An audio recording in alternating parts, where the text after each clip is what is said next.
As for would I recommend the book? Yes, absolutely. Although it wasn't my favourite ending, I loved the journey. Hi, my name is Terry Westwell and welcome back to Panic at the Book Club. This week we're discussing Alice by Christina Henry. If you like romance, fantasy, or even thriller, basically anything and all things book related, then I suggest you head on over to the channel's intro video where you can find out more information on how you can take part in this online book club. We list the next 4 books down below and on TikTok along with the discussion dates. That means you can choose the genre that best suits you and the best time frame to read it in. We also accept your book feedback in a wide manner of ways. Post your comment below a video, send in a voice note, or even send me a short video clip of you discussing the book. Alternatively, you can just send me a direct message on Instagram. In a warren of crumbling buildings and desperate people called the Old City stands a hospital with cinder block walls that echo the screams of the poor souls inside. In the hospital, there's a woman. Her hair, once blonde, now hangs in tangles down her back. She doesn't remember why she's in this terrible place, only a tea party long ago, and long ears, and lots of blood. Then one night there's a fire at the hospital, giving the woman a chance to escape. Tumbling from the hole that imprisoned her, she's now able to find out what happened to her all those years ago.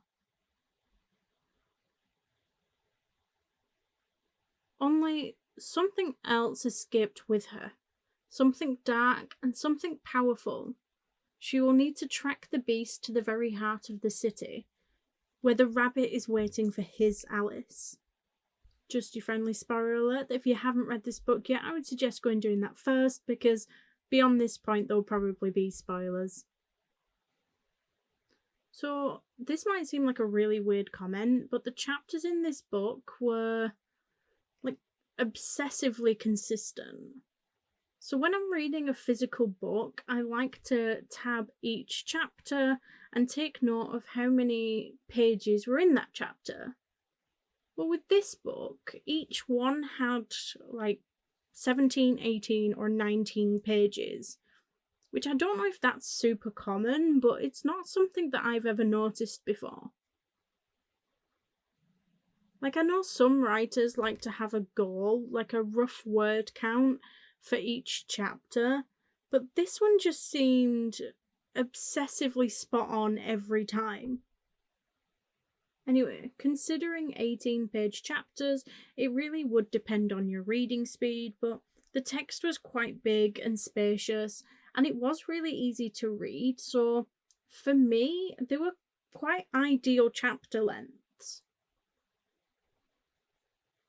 When I first started reading this book, I didn't realise how dark it was going to be. And to be honest, Christina Henry does do an amazing job of setting a scene and creating these moments that are not only effortless and easy to read, but are effective in painting a picture of that horrible moment. Although some moments, that level of detail was amazing. I could see the grotesque roses and practically smell the overpowering perfume. Then in other moments, I felt just as disgusted, and I felt that same hatred the main character felt at what she witnessed. Oh, by the way, I totally understand Alice's reluctance. This girl's clearly been through a horrible time, only to end up abandoned by her family, mistreated in this horrible facility, and when she finally gets some resemblance of freedom, everyone starts telling her what to do. She must stop the Jabberwocky, she must go see the Cheshire Cat, do this, do that. Fucking why?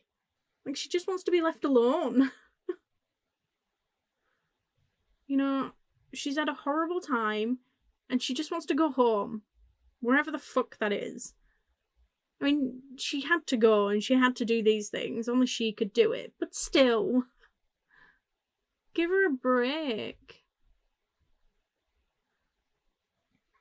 despite their many flaws, both individually and together, I really liked both Alice and Hatcher and the relationship. I think I liked the relationship so much because it wasn't perfect, and I get that that's quite a common thing in books, that, couples have their problems, but I don't know, their problems weren't romanticized. It wasn't trying to be something that it wasn't, and these two people had obviously been through something horrible together, so they trauma bonded. I mean, they loved each other, that much was obvious, but it didn't mean that they ignored each other's issues, and it didn't magically fix their own either. I mean, for a while there, I wasn't even sure if we could trust Hatcher. I mean, I suspected that the Hatcher was working with the rabbit because the Mad Hatcher and the rabbit at the tea party just sort of made sense, but I was not expecting that twist.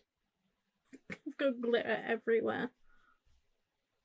The Mad Hatcher, that did give me a bit of a giggle.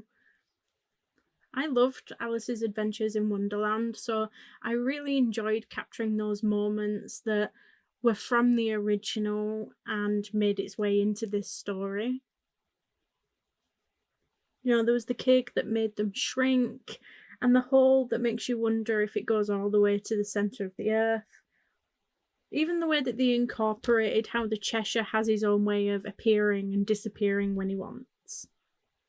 I really enjoyed the twists and the level of detail, despite how fast-paced this book is. Hell, I think that if she just changed the characters' names, maybe tweaked them a little bit and slowed that plot down, it could be its own fantasy series, completely separate from the classic.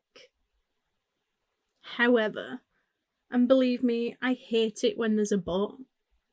Now, I don't know if I'm alone in this thinking, but the ending just seemed so abrupt and anticlimactic.